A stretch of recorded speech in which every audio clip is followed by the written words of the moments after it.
Hi friends, ఇవాళ ఒక story చెప్తున్నాను. ఇది చాలా వింతైన స్టోరీ అనమాట. ఓకే, ఇప్పుడు స్టోరీలోకి వెళ్ళిపోదాం. అయితే ఇక్కడికి రాజు వీళ్ళ ఫ్రెండ్స్ దగ్గరికి వస్తారు. వచ్చి మా పోలీసు మామ అందరికీ ఒక న్యూస్లా చెప్పారు మా ఇంటికి వచ్చి. అయితే ఏంటంటే అక్కడ ఒక ఊరిలోని ఒక అడవి ఉందట. అడవిలో ఒక అమ్మాయి 12 అయితే వచ్చి అందరినీ అక్కడ ఎవరుంటే వాళ్ళని కత్తిడితోని వాళ్ళ మూతిని వాళ్ళ బాడీని కట్ చేసి మాయమైపోతుందటరా అని అంటున్నారు. అయితే అది నిజమే అయి ఉంటుంది కదా అనేసి అంటే, లేదురా అవన్నీ పుకార్లు, కట్ చేసి మాయమైపోవడం ఏంటి అనేసి నేను అనుకొని మా మామయ్యని అడిగాను. అయితే మా మామయ్య నుంచి స్టోరీ చెప్పారు. ఒక ఆవిడ చాలా అందంగా ఉండేదట. ఆ అందమున్న అహంకారంతో ఎంతో వీగి ఉండేదట. అయితే వేరే వాళ్ళు తనకన్నా అందంగా ఉండడం చూసి తట్టుకోలేకపోయింది. అయితే ఆ అమ్మాయికి శుభ్రంగా కట్ చేసిందట. తన మూతి తన బాడీని కట్ చేసింది. తను అక్కడ రక్తంతో అంతా మురిగిపోయి చనిపోయింది. అయితే వాళ్ళ తండ్రి ఋషి అయిన వల్ల నీకు ఇలాగ ఎవరు చేశారో వాళ్ళు వెంటనే ఆత్మగా అయిపోవాలి అనేసి చెప్పించారట. అప్పటి నుంచి ఆమె ఆత్మగా అయిపోయిందట. ఆ ఆత్మగా అయిపోయిన తన ఎవరైనా మనుషులు కనిపిస్తే మళ్ళీ తను ఈర్ష్య అయిపోతుందట. అయితే ఆ ఋషి ఏమన్నారంటే, ఇలాగైతే అందరూ కూడా చనిపోతారు కదా, అందుకని ఒక 12కి మటుకే తనకి వరముగా ఉన్నదా అనేసి శపించారట. అయితే ఆ 12 అయ్యేసరికి ఆ ప్లేస్లో మటుకు ఉండకూడదట. ఉంటే అక్కడికి వచ్చి చంపేసి వెళ్ళిపోతుంది అట. అందుకని ఆ సంగతి తెలిసి అక్కడ ఉన్న వాళ్ళెవరు అక్కడికి ఎవరు వెళ్ళరట. నేనైతే ఒకసారి వెళ్ళి చూస్తాను, అది నిజమో అబద్ధమో తెలుస్తుంది కదా అనేసి అంటాడు. చూడు రాజు, నువ్వు అలా వెళ్ళకు, మీ మామయ్య చెప్పింది నిజమే అవ్వచ్చు కదా. అన్ని అబద్ధాలు రా, మనం వెళ్దాం పదా అంటే, మేమైతే రాము, నువ్వు వెళ్తే వెళ్ళు, అసలు నువ్వు కూడా వద్దు, అలాంటి డేంజర్ ప్లేస్కి వెళ్ళకూడదు అని తన స్నేహితులు ఎంతో చెబుతారు. అయితే రాజు, నేనైతే నమ్మనురా, నా కళ్ళతో నేను చూస్తాను అంటారు. నువ్వు చూస్తావు, కానీ నిజం అయితే నువ్వు తిరిగి రాగలవా? చూసి అక్కడే నీ పని అయిపోవచ్చు కదా. వీలైతే నువ్వు ఆత్మగా మారిపోయి వీలైతే అందరినీ చంపుతావా ఏంటి అని అంటారు. ఒరే, నేను కానీ ఆత్మ అయితే మిమ్మల్ని చంపేస్తాను రా అంటారు. చాలు లేరా బాబు, ఏం అక్కర్లేదు, నువ్వు వెళ్ళవద్దు, మేము రాము అనేసి అంటారు. మీరే స్నేహితులురా, రమ్మని పిలుస్తుంటే రారు ఏమిటి అంటే, ఒరే నువ్వు పిలిచింది ఇంకెక్కడికైనా మేము వస్తావురా, కోడింటి దెయ్యం దగ్గరికి వెళ్ళి చావును తెచ్చుకోవాలంటావేట్రా, ఇంకా బోల్డ్ లైఫ్ ఉంది, ఎంతో ఎంజాయ్ చేసుకోవాలి. అక్కడ చూడు చెరువు వాటర్ వస్తుంది కదా, అక్కడ అయితే గెంతుకొని స్విమ్మింగ్ చేయాలిరా అంటారు. ఒరే, అలాంటి ఇట్లో గెంతి ఎంతమందో మునిగిపోయారు కదా, వాటర్తో పాటు వెళ్ళిపోయారు కదరా, ఇది కూడా అలాగే మనం చూద్దాము అని అంటారు. దానికి మటుకు వీళ్ళెవరు ఒప్పుకోరు. మీరు రాకపోతే మానేయండి, నేనైతే వెళ్తాను అంటారు. ఒరే, నువ్వు వెళ్తే నేను మీ మామయ్యకి ఫోన్ చేసి చెప్తాను రా అని అంటారు. నువ్వు కానీ అలాగే చెప్పావనుకో మన స్నేహితులమే కాదు అని అంటారు. ఒరే, స్నేహితులు కనుకేగా చెప్తున్నాము, మా మాటలు ఆలకించు, అటు వద్దురా, కోడుండి దాని దగ్గరికి వెళ్ళి చావును తెచ్చుకోవడం తప్పురా, ఇంకా బోల్డ్ ఎంజాయ్ చేయవలసిన లైఫ్ ఉంది, వద్దురా అంటే, సరే మీరు రాకపోతే మానేయండి, నేను వెళ్తాను అంటే, ఇప్పుడే నేను మీ ఇంటికి ఫోన్ చేసి చెప్తాను అని ఫోన్ తీసుకొని ఒకడు చేస్తూ ఉంటారు. వెంటనే ఒరే నువ్వు వద్దురా వచ్చే ఆల్రెడీ వారం కిందటే ఒకరు వెళ్ళి అలాగే చనిపోయారు, నువ్వు కూడా అక్కడికి వెళ్ళి కోడిండి చావు తెచ్చుకుంటావా, వద్దు అనేసి అంటారు. అంటున్నా, ఒరే నేను మటుకు వెళ్తానురా, టైము అది అవుతుంది అని అంటారు. తన స్నేహితులు ఎంతగానో చెబుతారు, తన పేరెంట్స్ కూడా ఎంతో చెప్తారు, కానీ వినరు. ఇప్పుడే టైం అయ్యిందిరా, 11:12 అయింది, నేను అక్కడికి వెళ్ళేసరికి 12 అవుతుంది. ఓకే, నేను ఇప్పుడు వెళ్తాను, నేను నిజమో అబద్ధమో తెలుసుకుంటానంటే, ఒరే ఫోన్ మటుకు ఆన్లో ఉంచిరా, నీ సంగతి తెలుసుకుంటాము. సరే ఫోన్ ఆన్లోనే ఉంచుతాను అని ఫోన్ ఆన్ చేస్తారు. సరే 11:12 అయిపోతుంది అనేసి వెళ్తూ ఉంటారు. అలాగా వెళ్ళేసరికి మరొక ఇద్దరు స్నేహితుని కలుస్తారు. అయితే వాళ్ళు కూడా రమ్మని అంటే వాళ్ళు కూడా రాను అంటారు. సరే, మీ అందరూ రాకపోతే మానేయండి, నేను అయితే వెళ్తాను అని అక్కడి నుంచి త్వరగా బయలుదేరి వెళ్తూ ఉంటారు. అలాగా వెళ్ళేసరికి 12 గడుస్తూ ఉంటుంది. ఈలోగా 12 అయిపోయింది. చీకటి బాగా ఉంది. అడవి వస్తుంది. అడవులు చెట్లు అవి చూడడానికి అతి భయంకరంగా ఉంటుంది. అయినా సరే తను చాలా భయంతో వేస్తూ ఉంటాడు. తనకి కూడా కొంచెం భయం పట్టుకుంటుంది. భయం పడుతూ వాళ్ళ ఫ్రెండ్స్తో మాట్లాడుతూ ఉంటాడు. ఒరే, నీకు భయం వేస్తుంది అంటున్నావు కదరా, వెనక్కి వచ్చే అనేసి తన స్నేహితులు చెబుతూ ఉంటారు. అయినా సరే వినరు. లేదు, నేను వెళ్తాను, భయం వేస్తున్నా వెళ్తాను అని వెళ్తూ ఉంటాడు. అలా వెళ్తూ ఉండేసరికి చీకటి పెరిగిపోతూ ఉంటుంది. కరెక్ట్గా 12కి 2 నిమిషాలు టైం ఉంటుంది. అలాగా 12 అవుతూ ఉంటుంది. అక్కడ వింతైన అరుపులు అరుస్తూ ఉంటే, కాకులు వేగుతూ ఉంటే, పక్షులు ఎన్నెన్నో అక్కడ గాలికి కదులుతూ ఉంటుంది. అలాగా కదులుతూ ఉండడంతో తనలోని ఇంకా భయం పుట్టుకుంటుంది. ఒరే, నువ్వు వచ్చేరా, చాలా భయం వేస్తుంది అంటున్నావు కదంటే, సరే రా, నాకు ఇప్పుడు నిజమేనేమో అనిపిస్తుంది. ఇక్కడ ఉన్న అరుపులు, ఆ చెట్లు కదలికలన్నీ చూసేసరికి భయం అనిపిస్తుంది. ఇంకా 12 అవ్వడానికి 2 నిమిషాలు ఉంది కదా, నేను వెంటనే వెనక్కి తిరిగి వచ్చేస్తాను అనేసి వెనక్కి తిరిగి వస్తూ ఉండేసరికి ఒకేసారి షాక్గా ఉండిపోతారు. ఏమిట్లా సైలెంట్గా ఉండిపోయావు, తిరిగేవా లేదా అంటే అలాగా మాట కూడా రాదు. అలా ఉండిపోతారు. ఏమైందిరా అని అంటే, నేను ఏది చూద్దాం అనుకున్నానో అదే నా ఎదురుగా ఉన్నదిరా అనేసి అంటారు. ఒరే, ఎంత పని అయ్యిందిరా, వెంటనే తిరిగి వచ్చేరా బాబు అనేసి అంటే, నేను తిరిగి గేసరికి అక్కడే ఉంది, వెనక్కి కూడా వెళ్ళడం అవ్వదు అనేసి అంటారు. నేను నీకు ముందే చెప్పాను కదా వచ్చే అనేసి, ఇప్పుడు ఎలాగరా అంటే, నాకు అదే కాళ్ళు చేతులు కూడా వణికొచ్చేసింది, కదలలేకపోతున్నాను, మాట కూడా రావటం లేదు అనేసి అలా ఉండిపోతారు.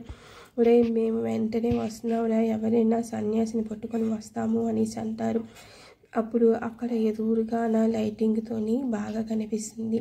తన మూతి నిండా రక్తము అవన్నీ పగులుతోని ఉంటాయి. కత్తెరతో కట్ చేసి పళ్ళు భయంకరంగా, కళ్ళు కూడా చూడడానికి చాలా భయంకరంగా, జుట్టు ముందుకి వేసుకుని ఒక వింత ఆకారంతో కనిపిస్తుంది.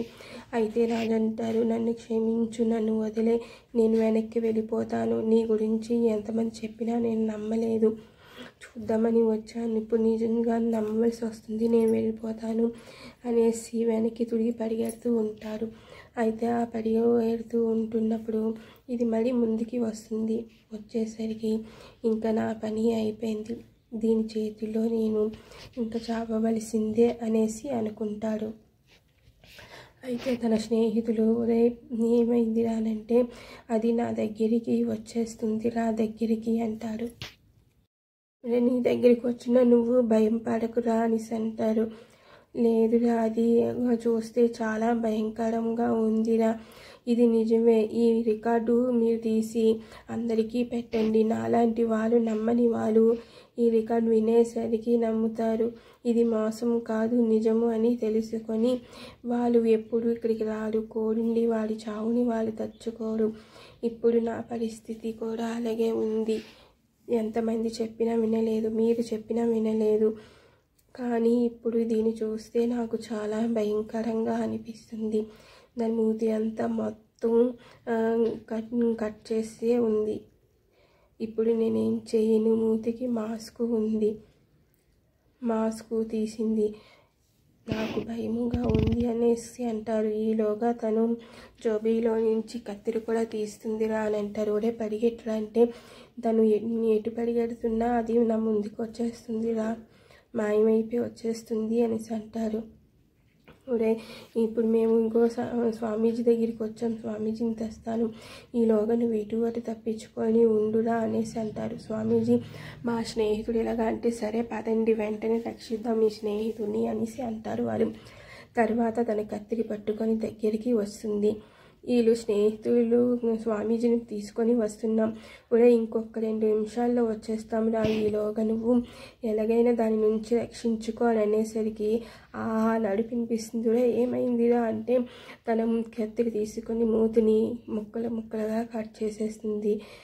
నడుస్తూ ఉంటారు. ఒరే ఇంక నేను మిమ్మల్ని రక్షించలేకపోయాం రా, మమ్మల్ని క్షమించు అనుకొని వీళ్ళు వెంటనే వస్తూ ఉంటారు.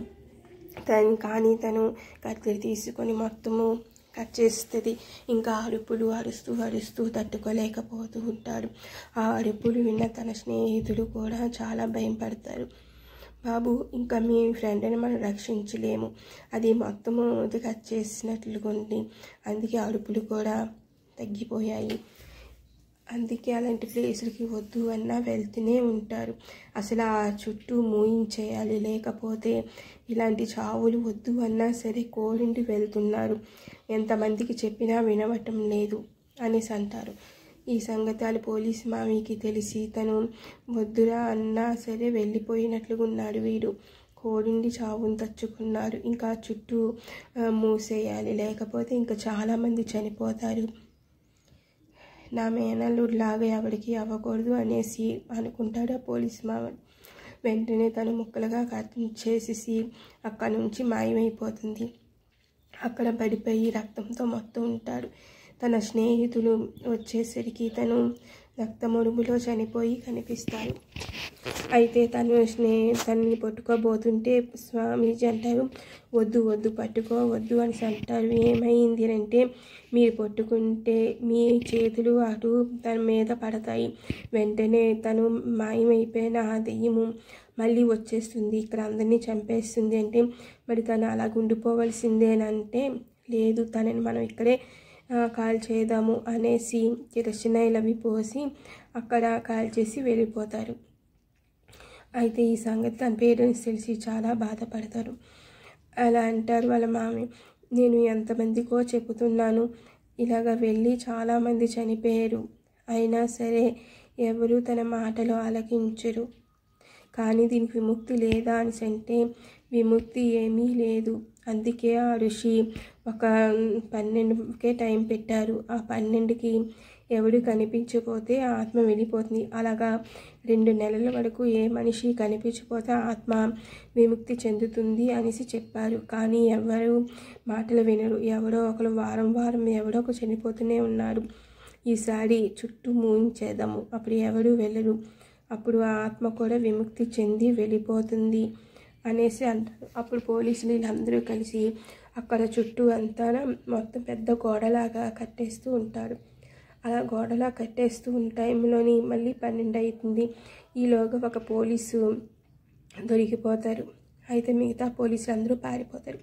ఆ ఒక్కడు దొరికిపోవడంతోనే అతన్ని చంపేస్తారు. అప్పుడు తెల్లవారేసరికి మళ్ళీ అక్కడ పోలీసుని అంతా కాల్ చేసి మళ్ళీ చుట్టూ ఖాళీ ఉన్న ప్లేస్లోని గోడను పాతేస్తాడు శుభ్రంగా. ఇలాగా పాతేసాక ఎవరు వెళ్ళరు.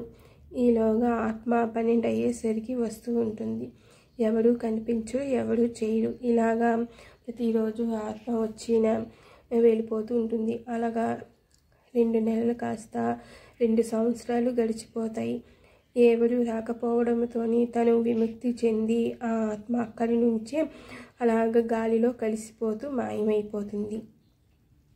ఇలా మాయమైపోయాక కొంతమంది 2 సంవత్సరాలు అయిపోయింది కదా, ఇప్పుడు మళ్ళీ ఆత్మ ఉందో లేదా అనేసి చూద్దామని ఒకడు ఆ గోడ ఎక్కి దిగుతారు.